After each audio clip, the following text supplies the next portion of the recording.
काशी के अंदर उस मंदिर का, जिसे एक आताताई औरंगजेब ने इसलिए नहीं तोड़ा था कि उसको लूट करनी थी, लूट के लिए तो वहां से वो ले जा सकता था, लेकिन तोड़ा क्यों था? हमको बार बार पढ़ाया जाता है। वो आए थे यहां, हुकूमत करने आए थे, उन्होंने भारत को सभ्यता दी है। अल्हम्दुलिल्लाह, अल्हम्दुलिल्लाह, वाह वाह, ऐसी सभ्यता तुम्हें मुबारक। वो हमें तहजीब जमीन सिखाने आए थे लुटेरे। उन्होंने यहां की आस्थाओं को तोड़ा। उन्होंने नालंदा इसलिए जलाई कि वो अपनी उस बर्बर सभ्यता को स्थापित कर सके। इसलिए देश के प्रधानमंत्री ने जब कॉरिडोर बनाई पूरी, उस मंदिर का जीर्णोद्धार किया, तो बहुत सवाल उठे। यह देश का प्रधानमंत्री यह कैसे कर सकता है? हमारे हिंदू भाइयों को, सनातनियों को, क्योंकि शक्ति खो गई है अंदर से, लालच और स्वार्थ ने इतना कमजोर कर दिया है कि अपनी बात को तथ्यों पे जोर से नहीं बोल सकते। आपने पूछा नहीं, गली मोहल्ले में यह चर्चा क्यों नहीं हुई? ये एमएलए एमपी जो जीत के जाते हैं आपके, उन्होंने चर्चा समाज में क्यों नहीं की? संसद में नहीं बोल सकते ना, क्योंकि वहां संसदीय भाषा बोलनी होती है। यहां तो कोई सी भी भाषा बोलो, यहां क्या रोक है? जो सरकार भारत के सनातनी हिंदुओं के मंदिर से देवस्थानम बोर्ड, जो साउथ इंडिया में है, 1390 करोड़ रुपए सालाना ले लेती है। यह वैष्णो देवी माता के मंदिर से 520 करोड़ रुपया सालाना सरकार ले लेती है, जो मेरी और आस्थाओं के द्वारा उस पर चढ़ाया जाता है। इनसे पूछो, न तुम जीएसटी देते हो, न टैक्स देते हो, सिर्फ लेते हो। तुम्हें कोई अधिकार नहीं है कि भारत के प्रधानमंत्री से यह पूछो तुम कि यह सरकार के पैसे से सेकुलर भारत में मंदिरों का जीर्णोद्धार क्या हो रहा है। 1,04,000 मंदिरों से सरकार करोड़ों रुपया ले लेती है। सरकार न गुरुद्वारों से लेती है, न मजारों से लेती है, न चर्च से लेती है। हमारी कायरता और आपसी लड़ाई और लालच के चक्कर में हमारे मंदिरों से अरबों खरबों रुपया सरकार लेती है और उससे योजनाएं चलती हैं, और ये जो भूखे नंगे लोग हैं इनको योजनाओं में देती है।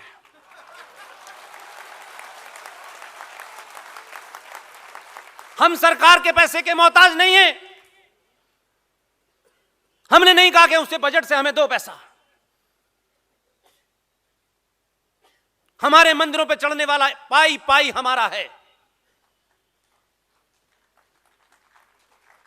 इसलिए देश भर में, दुनिया भर के जितने भी, वो सिर्फ मंदिर नहीं है। हमने मंदिर का मतलब समझ लिया है मन्नत पूरी करो। बेटा पास नहीं हुआ तो हम भगवान बदल देते हैं। बेटी की शादी नहीं हुई तो माता को बदल देते हैं। यह मंदिर हमारी आस्था के केंद्र के साथ साथ ज्ञान की जगह थी। इसलिए हमारे यहां जो सामाजिक व्यवस्था थी, उसमें एक ब्राह्मण था, उसमें कोई क्षत्रिय है, कोई वैश्य है, कोई शूद्र है, ये सारे लोग सामाजिक व्यवस्था के तहत थे। इसलिए उस सामाजिक व्यवस्था में जिसने भी ज्ञान प्राप्त कर लिया, जो लिख पढ़ गया, वो ब्राह्मण हो गया। आज भी भारत की सेनाओं में महार रेजिमेंट है, जाट रेजिमेंट है, सिख रेजिमेंट है। जरा याद करके बताइए, सीमा से जब शहीद होके जवान आते हैं तो कोई यह पूछता है कि इसमें 2 यादव मरे थे, एक बनिया मरा था, एक ठाकुर मरा था। जो भारतीय सेना में चला गया वो क्षत्रिय हो गया। व्यापार दलित करे, ब्राह्मण करे, ठाकुर करे, जो व्यापार कर रहा है वो वैश्य हो गया। हमारा समाज त्यागी की पूजा करता है, अंबानी की पूजा नहीं करता, बिरला की पूजा नहीं करता। यह हमारी ताकत है। हम कितने भी गरीब हों तब भी हमारा आदर्श पैसे वाला कभी नहीं हुआ। भारतीय समाज उसको अपना हीरो मानता है जो त्याग करता है। इसलिए भगवान राम, हम सब जानते हैं कि वो क्षत्रिय थे, लेकिन उन्होंने त्याग किया, इसलिए मंदिर में पूजे जाते हैं। इसलिए वो ब्राह्मण उस क्षत्रिय की पूजा करता है, क्योंकि उस दौर के लोग ये नहीं मानते कि ये क्षत्रिय था। उस जिस आदमी ने त्याग किया वो हमारा आइडियल होता है। हम किस दलदल में फंस गए हैं, इस दलदल से बाहर निकलिए। इसलिए ये जो घर वापसी की बीमारी है, घर वापसी किसकी? जो एक बार गए दोबारा फिर चले जाएंगे। जिनके बाप दादा कायर थे, 2 रुपए किलो चावल में तलवार के जोर पे शलवार पहन के घूम रहे हैं, वो हमें डरा रहे हैं। वो हमें डरा रहे हैं। हमसे कह रहे हैं गला काट देंगे। अबे पागलों, जब हम जब नहीं डरे तो अब क्या डरेंगे? इसलिए कि आप जवाब नहीं देते हैं। डरपोक लोग आपको डरा रहे हैं, वो धमका रहे हैं आपको। धमकाने का भी अलग अलग तरीका है। भारत माता का नारा लगाने से भारत माता मजबूत नहीं होगी। फिर कह रहा हूं, जमीन पे काम करिए, नारा नहीं लगाना पड़ेगा। वो जो 5 वक्त चिल्लाते हैं, 5 वक्त चिल्लाएंगे भारत माता की जय। इसलिए ये जो बीमारी है, यकायक बीच में से कोई खड़ा हो जाता है सभा में से, हिंदू राष्ट्र बनाइए। अच्छा, कहां बने? क्या करें उसके लिए? हमने साहब 1 लाख साइन करा लिए हैं। हम कितनी फ्यूटाइल एक्सरसाइज करते हैं, हम किस तरीके के काम ऐसे करते हैं जिसमें हमें यह दिखे हम कुछ कर रहे हैं। जैसे कुछ लोग होते हैं बेरोजगार, उनको काम पे लगा दो। हमने 1 लाख लोगों के साइन करा लिए हैं, प्रधानमंत्री को भेज रहे हैं। प्रधानमंत्री 1 लाख लोगों का साइन देखेगा, शाम को लिख देगा संविधान में भारत राष्ट्र हिंदू हो गया। एक दिन के लिए, सिर्फ 1 दिन के लिए कहता हूं, 1 घंटे के लिए कहता हूं, 90 करोड़ सनातनियों में से 25 करोड़ सनातनी सार्वजनिक जीवन में जिस दिन सनातनी हिंदू हो जाएंगे, होली मनाना, दिवाली मनाना हिंदुत्व नहीं है। अपने उस पुरुषार्थ को याद कीजिए। हम कौन हैं, कहां से आए हैं, हमारी उत्पत्ति क्या है, हम किसको मानते हैं, किसको नहीं मानते। 25 करोड़ लोग भी अपने चलने फिरने में आचार्य चाणक्य हो जाएंगे। 2 घंटे में भारत हिंदू राष्ट्र घोषित हो जाएगा। इसलिए संविधान में लिख जाने से कुछ नहीं होगा। संविधान में तो बहुत कुछ लिखा हुआ है, तब क्या हो गया कुछ? आप होंगे तब संविधान में कुछ होगा। हम उल्टा चल रहे हैं। हम कहते हैं पहले संविधान में करो। संविधान में कुछ नहीं होने वाला। जो है वही नहीं पता हमको। हमारे पूर्वज क्या काम कर गए संविधान में हमको नहीं पता, क्योंकि बड़ों को फुर्सत नहीं है।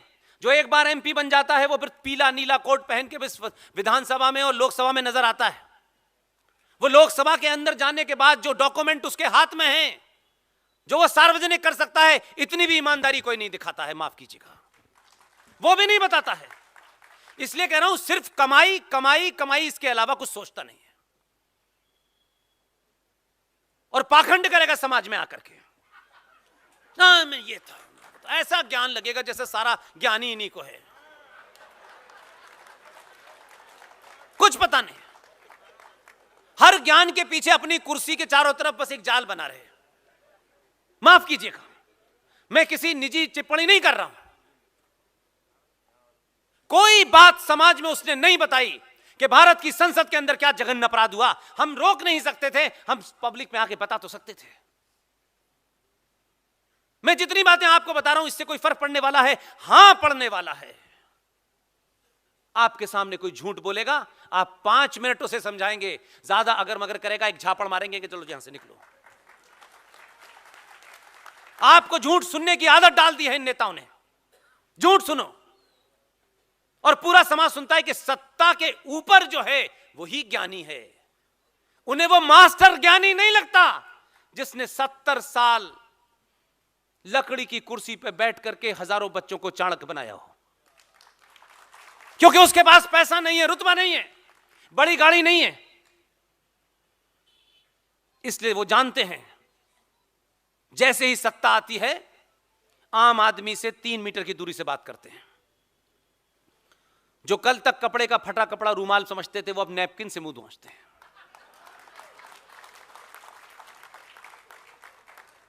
समाज में ताकत है, इनमें कोई ताकत नहीं है, ये कागज जैसे हैं। आपके बड़े बड़े नेता, महान नेता, मैंने कहा कि कुछ तो गलतियां की, लेकिन कुछ गलतियां आज पता चलने के बाद भी हम सही नहीं करना चाहते। आप बीड़ा उठाइए, किसी एक विषय को पकड़िए और तथ्यों पर रखिए, हजारों लोग आपको मिलेंगे। मेरे 7 साल का सफर यह कहता है कि कहीं भी किसी भी मंच पे किसी की भी तारीफ करो तो इसलिए तारीफ मत करना कि उसने तुम्हारे साथ तस्वीर खिंचवाई है, टिकट का वादा कर दिया है। नहीं, मुझे किसी के साथ मंच पे न दिखना है, न तस्वीर खिंचानी है। मुझे कोई शौक नहीं है। मैं ऐसा हूं, ऐसा ही रहना चाहता हूं, क्योंकि यह मुझे ताकत देती है कि मैं पूरी ताकत के साथ किसी के बारे में भाषा की मर्यादा के बीच में रहते हुए अपनी बात कह सकूं। भारत के संविधान की, आपके मध्य प्रदेश में एक नेता, क्योंकि ऐसी बातें लोगों को फालतू लगती हैं, क्योंकि ऐसी बातों से वोट नहीं मिलता, जो वो कर सकते थे नहीं किया। अरे एक बार की सदस्यता इसी के नाम कर देते, हजारों साल तक अमर हो जाते भाई। आज हम 70 साल के बाद उन नेताओं को जिनसे कभी मिले नहीं, देखा नहीं, आज ये समाज उनको उठा रहा है जमीन के अंदर से और दुनिया की सबसे बड़ी मूर्ति बना के खड़ा कर देता है। कितना भी छुपाओगे, ऐसे लोग समय समय पे आएंगे और उन लोगों को हीरो बना देंगे। इसलिए 70 साल लग सकते हैं, इसकी चिंता मत कीजिए कि आप 7 मिनट में हीरो बनेंगे। 70 साल भी लग जाएंगे, लेकिन अगर आपने कुछ किया है तो यह समाज किसी ना किसी दिन आपके बारे में बात करेगा और आपको जिंदा कर देगा।